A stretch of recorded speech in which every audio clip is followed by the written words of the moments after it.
થતું હોય, એ ધુપેલિયા, એ દીવડા, એ માળા, એ બેરખો, એમાં જે તાકાત છે ને, દુનિયાની તમામ શક્તિઓ પૂરી થાય ત્યારે એ ઠાકરની માળાની શક્તિ શરૂ થાય છે સાહેબ. એટલે મને ગમતો, મેં ઘણી વાર વાત કરેલી છે, પણ આજ એક પ્રસંગ, 12-13 વર્ષનો છોકરો, ભરવાડનો, નામ એનું ડુંગર, અને વગડામાં ઢોરા ચારે. મા બાપ તો બચપણમાં મરી ગયા, કોકના ભેગા કોકના ઢોરા ચારે હાથી રહી અને મોટો થાય છે, અને વગડાની માલિકો ધણ ચારે. એમાં વગડામાં ક્યાંક એ વખતે તો ભાગવત કથા વડલા નીચે નદીના કાંઠે ને એમ બેહતી ભાગવત કથા. ધર્મની તમે જોજો બાપુ, ધર્મની વાત તમને કરું. આપણે દ્વારકા વાળો આપણો ઠાકર, ઈ જ બાવળિયાળી વાળો, ઈ જ નાથદ્વારામાં બેઠેલો, ઈ જ આપણો ઠાકર. પણ એક કહી દઉં, મેં વાંચ્યું છે એટલે, ધર્મને બધાને વંદન. આપણે કોઈને નીચું કહેવા વાળા છે જ નહીં, કારણ કે બીજાને નીચું કે એનાથી મોટો નીચ કોઈ હોય જ શકે નહીં. હા, આપણે સનાતન ધર્મ વાળા તો દરેકને સ્વીકારવા વાળા છે, પણ ખોટી રીતે કોઈ આપણા ધર્મની ટીકા કરવા આવે તો મૂળિયા ઉખેડતા આવડે આપણને. હા, એ ધર્મ માટે બધું થાય. પણ એક ધર્મના ભગવાને, યુવાનો સાંભળજો ખાસ આ વાત તમારા હૃદયમાં, તમે જેને માનો છો આપણા દ્વારકા વાળાને, એને આપણા બાપની વાત કરું. એક ધર્મના ભગવાને એવું કીધું કે સુપર પાવર, બ્રહ્માંડને જે ચલાવે છે દુનિયાને, સુપર પાવર, નામ નથી દેતો હું, પણ એક ધર્મના ભગવાને એવું કીધું કે દુનિયાને સુપર પાવર જે ચલાવે છે એનો હું બાળક છું. સાંભળજો, એક ધર્મના ભગવાને એવું કીધું કે સુપર પાવર જે દુનિયાને ચલાવે છે એનો હું બાળક છું. પાછા બીજા એક ધર્મના ભગવાને એવું કીધું કે પૂરી કાયનાત કો જો ચલાતા હૈ ઉસકા મેં સંદેશા વાહક હું. એક ધર્મના, સાંભળજો આ વાત હૃદયમાં ઉતારતા જજો યુવાનો. એક ધર્મના ભગવાને એવું કીધું, એના ભગવાને, કે સુપર પાવર દુનિયાને ચલાવે એનો હું બાળક છું. એક ધર્મના ભગવાને એવું કીધું કે પૂરી કાયનાત કો ચલાતા હૈ, દુનિયાને ચલાતા હૈ ઉસકા મેં સંદેશા વાહક, એનો સંદેશા વાહક છું. પણ મારો ને તમારો બાપ દ્વારકાધીશ કુરુક્ષેત્રના રણ મેદાનમાં છાતી ઠપકારીને એમ બોલ્યો કે હું જ બ્રહ્માંડનો બાપ છું, હું કોઈનો સંદેશાવાહક નથી, હું કોઈનો બાળક નથી. અગ્નિદાત વિષદાત ધાર ક્ષેત્રદાર ધનહાર બહુરી બકારત શસ્ત્ર ગહી અવધ વધ છટકાર. એ અર્જુને જ્યારે જોયું અગ્નિદાત વિષદાતનાર ક્ષેત્ર, 11મી અધ્યાય દિવ્ય ચક્ષુ. આપણો ભગવાન તો જુઓ સાહેબ, કોકદી ગીતામાં ખાલી ડોકું કાઢજો. એને એમ કીધું કે અર્જુન એકવાર મારા ચરણે આવી જા. 11મી અધ્યાય દિવ્ય ચક્ષુ દે દિખાયો રૂપ કેતે શીશ નેત્ર પાય કેતે ભુજ ધારી है અને સૂર્ય ચંદ્ર અગ્નિ जैसे शस्त्र और भूषण है અને દાતન કી રેખ બીચ મરી સેન સારી है. એને કીધું કે એકવાર મારા ચરણમાં આવી જા, ક્ષેમ કુશળ તમામ જવાબદારી મારી છે ભલા માણસ. ઈ આપણો ઠાકર. એટલે એ બાજુ જાય તો વધારે થઈ જાય, પણ ઈ ભાગવતમાં ઈ છોકરો ડુંગર એટલું સાંભળી ગયો. ઈ ભરવાડ 5-7 મિનિટનો પ્રસંગ છે કે ભગવાન દ્વારકા વાળો છે, ઈ જ આપણો આધાર છે, ઠાકર જ આપણો આધાર છે. ઠાકર સિવાય બધું ખોટું છે. એકવાર ઠાકરને મળવું જોઈએ, એનું ભજન કરવું જોઈએ. ઈ ઢોરને રેઢા મૂકી નીકળી ગયો ને લાગી ગઈ હૃદયમાં. લાગી જાય તો થોડાકમાં લાગી જાય. શ્રદ્ધા કેવી વસ્તુ છે બાપુ ખબર? એક ગામમાં વરસાદ નહોતો થતો, આખું ગામ ધૂન કરવા છોરાઈ ગયું ગામના. તો છોકરાને બધી કીધું હાલો વરસાદ થાય એટલે ધૂન કરવા જાય સોરે. આખું ગામ આવ્યું તો એક નાનો છોકરો નાની છત્રી લેતો આવ્યો. બોલો, એટલે બધાએ પૂછ્યું, આ તડકો ધોમ અને આ બધાય પ્રાર્થના કરવા જાય, બધું સાચું, પણ ધોમ તડકો ને તે છત્રી કાલી હતી કે આપણે પ્રાર્થના કરવા જઈએ છીએ કે હા, કે પ્રાર્થના કરી વરસાદ આવે જ ને. એને એકને જ વિશ્વાસ હતો, બીજા તો ખાલી દેખાડો કરવા જતા હતા. બોલો, વિશ્વાસની આ વ્યાખ્યા છે બાપુ. બસ સમજાય તો થોડકમાં સમજાય. ઓલી હવે મને વાતો આવતી જાય બાપુ. એક જણાએ ભગવાન રામની ભક્તિ કરી, સોરી ભગવાન કૃષ્ણની ભક્તિ કરી, ઠાકરની 6 મહિના કરી. એને વળી લાગી ગયા, થોડા લાગી જાય તો થોડાકમાં, પણ આમ સાચી નહીં લાગેલી. 6 મહિના ભક્તિ, ઠાકર ઠાકર ઠાકર, મને ઠાકર મળે મળે મળે, બધા નગા લાખાને મળે, ફલાણાને મળે, ઓલા ભગતને મળે, વાળીનાથમાં આવે ત્યાં મળે, તો મને કેમ ન મળે? તો એ એટલી ભક્તિ કરીને પછી થયું અરે આનું કઈ નક્કી હોય, ઘડીક ગોપીઓ ન પકડી શકે, ઘડીક જશોદામાના હાથમાં ન આવે, મામારે આવે, આ તો હું ખોટો, આ 6 મહિના મારા હાવ ખોટા વ્યર્થ ગયા. તો મૂર્તિ કૃષ્ણની ત્યાં બેહવા દીધી, રામની મૂર્તિ બેહારી. કે હવે રામ હાચો મર્યાદા પુરુષોત્તમ ઈ મળશે, એનું ધૂપેલિયું દીપ ને. તો કાયમ કૃષ્ણની પૂજા કરીને હારા હારા રૂના અત્તર, હારા હારા રૂના પૂંભડા કરીને એ ભગવાનને મૂકે ચડાવે ને કાનમાં બધે એવું કરે. તો પછી ભગવાન રામની પૂજા શરૂ કરી. તો પૂજા શરૂ કરીને તો એને વિચાર આવ્યો કે બાજુમાં ભગવાન રામની બાજુમાં ઠાકર બેઠો છે કૃષ્ણ, અને એ તો બહુ કઈ મને મળ્યો નહીં, મારી મહેનત અફેળ ગઈ. તો હું આને રામને અત્તર ચડાવું ને એની સુગંધ ઓલો હું કામ લઈ જાય? તો નાના નાના પૂંભડા કર્યા, મૂર્તિના નાકમાં ભરાવવા. નાક બંધ કરી દો, સુગંધ ન આવે.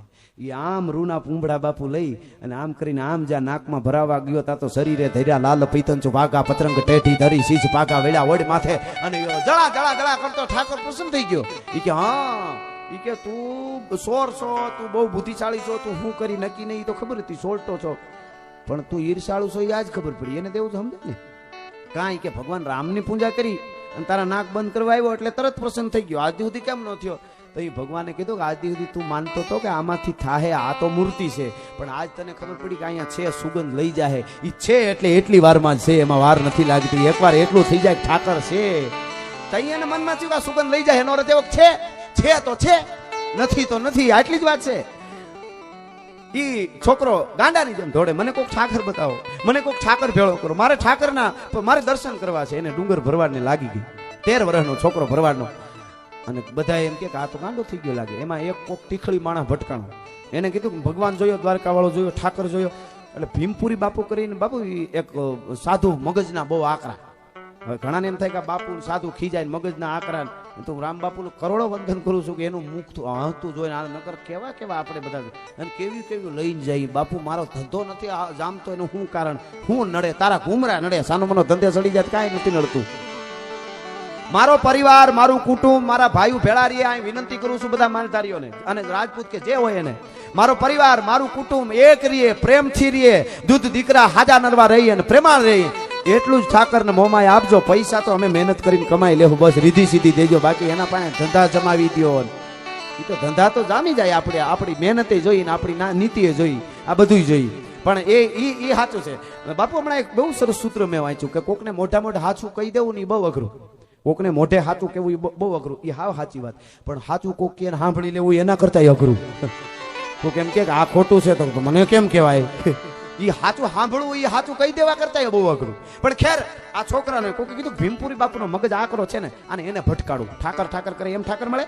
એ ડુંગર, એ છોકરા અહીંયા ભીમપુરી બાપુનું જો જાડવાન રિયાની આશ્રમ છે, ત્યાં જા. ભીમપુરી બાપુને ઠાકર કાયમ મળવા આવે. ગડગડતી દોટ મૂકી. આને તો કોકે કીધું ઠાકરને લાગી ગઈ હતી, પગમાં પડી ગયો જઈને બાપુ મારે ઠાકરના દર્શન કરવા. પણ ઓલાય સંત હતા ને તો ઓળખી ગયા, આ ભોળા ભરવાડનો આની ભક્તિ સાચી છે. હવે આને એમ કહું ઠાકર મને હજી નથી મળ્યા તો આ ભાંગી જાય. કીધું મને મળવા આવે, પણ એ બહુ મોટા માણસ કહેવાય ભગવાન, એને કામ ઘણા હોય. મહિને 2 મહિને આટો મારવા આવે છે ને બેટા, તઈ દર્શન કરી તું અહીં રે ને ગાયુંની સેવા કરી. ટૂંકમાં વાત કરું છું. અને એ ડુંગર ભરવાડે તેથી ભીમપુરી બાપુના આશ્રમમાં ગાયુંની એવી સેવા આદરી. બાપુ ખાલી પોતડી પહેરે, કાસડી, ગાયુંને સાણ, ગાયુંને હાથ ફેરવે, રોતો હોય ગાયુંને બથ ભરીને. અને ક્યારે મારો ઠાકર મળે? પણ હવાર થાય ને બાપુ કાયમ ભીમપુરી બાપુના ચરણમાં પડીને એટલું કે બાપુ ઠાકર આવશે, આજે આવશે. તો બેટા આવશે તો કે જે કાંઈ સમય જવાનો તો એ પ્રસાર થઈ ગયો. એક દી હાવ એને આખી રાત નીંદર ન આવી. મારો ઠાકર એ તો જેને લાગી હોય એને ખબર હોય બાપ. એની હારે જેને તાર લાગી ગયો એને ખબર હોય, એમને ન ખબર હોય. પાણાને હારે ચંદન ગહાતું હોય ને બાપુ, એ પાણાને એમ થાય કે હું નથી ગહાતો, ચંદન જ ગહાય છે. પણ ગહાવાનો હું મોજ છે, ગહાવાનો હું આનંદ છે, એ ચંદનને ખબર હોય. ગડબા પાણાવને ખબર ન હોય ગહાવાની શું મોજ છે, એ તો ચંદનને ખબર હોય. એક દી કીધું બાપુ હવે ઠાકર નહીં આવે તો મારે હું મરી જાય. બાપુ ભીમપુરી બાપુને હવારના પોરમાં ચા પીધેલી નહીં, હજી મગજ ગયો. એ કે પાડ વાળી વાયમાં કુવો જે આપણે પાણી ગાયું હાથે ભરી છે ને, વાડીમાં જા, ત્યાં ઠાકર બેઠો છે, વાડીમાં રહીએ છે. ખીજમાં કેવાય ગયું. બાપુનું કઈ ધ્યાન લઈને ગડગડતી દોટ મૂકી. મારો ગુરુ કેક વાડીમાં છે તો એ વાડીમાં જોઈ, એમાં બીજું કોઈ ન આવે. પછી એટલો ભરોહો હોવો જોઈએ, એટલો વિશ્વાસ. ગડગડતી દોટ મૂકી. 12-13 વર્ષના ભરવાડના છોકરાએ દોટ મૂકી. મારો ઠાકર, મારો બાપ વાડીમાં રહે છે, મને આજ ખબર પડી મારો ઠાકર.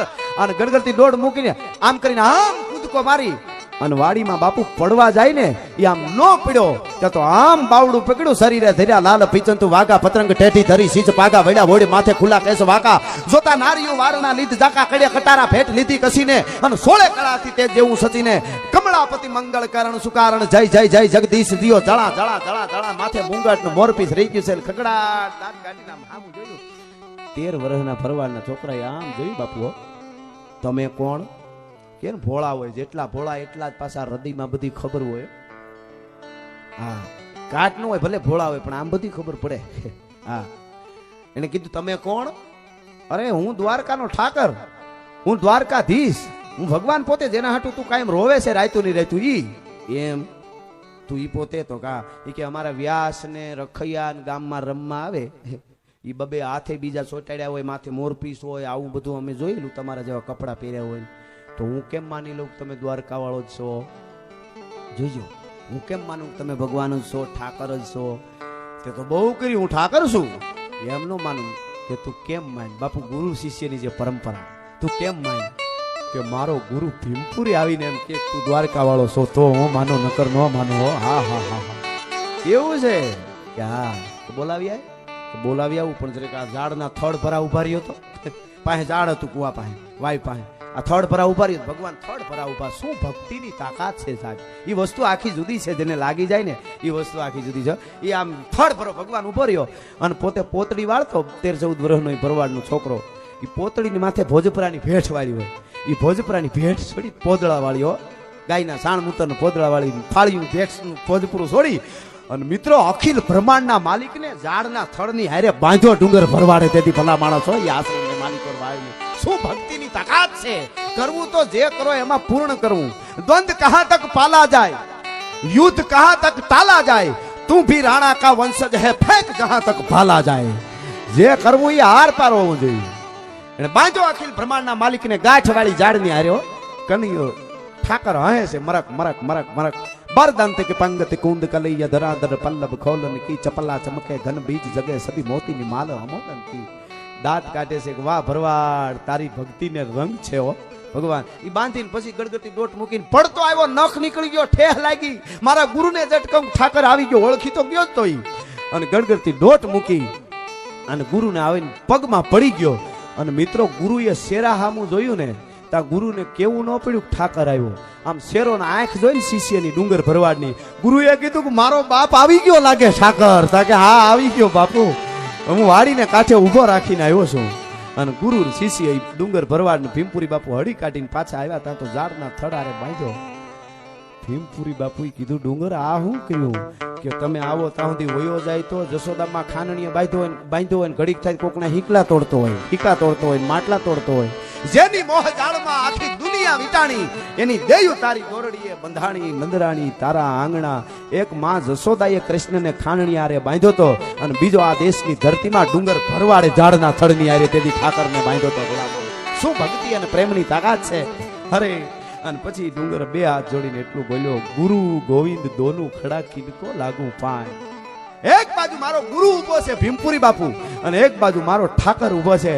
ગુરુ ગોવિંદ દોનું ખડા કિनको लागू पाई पण बलहारी गुरु देवकी को गोविंद दिया बताए. गुरु सिवाय गोविंद ने कोई बतावी न सके. भला माणस भीमपुरी बापू कीधु मने डूंगर माफ करजे मैं तने वाड़ी में पड़वानुं कीधु तो के गुरु वायु में पड़वानुं के ने एमाय ठाकर होय. भला माणस तमे न कीधुं होत तो मने ठाकर केम मळत. आ डूंगर भरवाडनी उजળી कथा आज मारे मोमाई माना सानिध्यमां ने आ ठाकरना सानिध्यमां कहेવાનો મોકો મળ્યો. પછી તો ઘણી ભીમપુરી બાપુ સાધના કરતા ને કાળી સવિદે હતી ભૂતને બોલાવતા ને સાધના ઈ એક જમાનો હતો અને એમાં એક કોઈ ભૂત ન આવ્યું. છેલ્લે બે ઓળા હવારમાં હામાં મળ્યા ને બાપુ એટલે એને ભીમપુરી બાપુ પૂછ્યું કે આખી રાત તમે ક્યાં? તો કે અમે આઈના ભૂત નથી અમે બહારના સહી. તમારી ગૌશાળામાં એક ડુંગર ભરવાડ નામનો છોકરો જે વાહિદા કરે છે ને ભક્તિ કરે એની હાવળની અડે તોય અમારું કલ્યાણ થઈ જાય અમે પ્રેતોનીમાંથી મુક્ત થઈ જાય છે એટલે અહીંયા આવી છે. ભલા માણસ એ પ્રાર્થના છે એ વાતો છે એ આ સંસ્કૃતિ અને એ સંસ્કૃતિને શિક્ષણ સાથે આપણે જાગૃત કરવાની છે.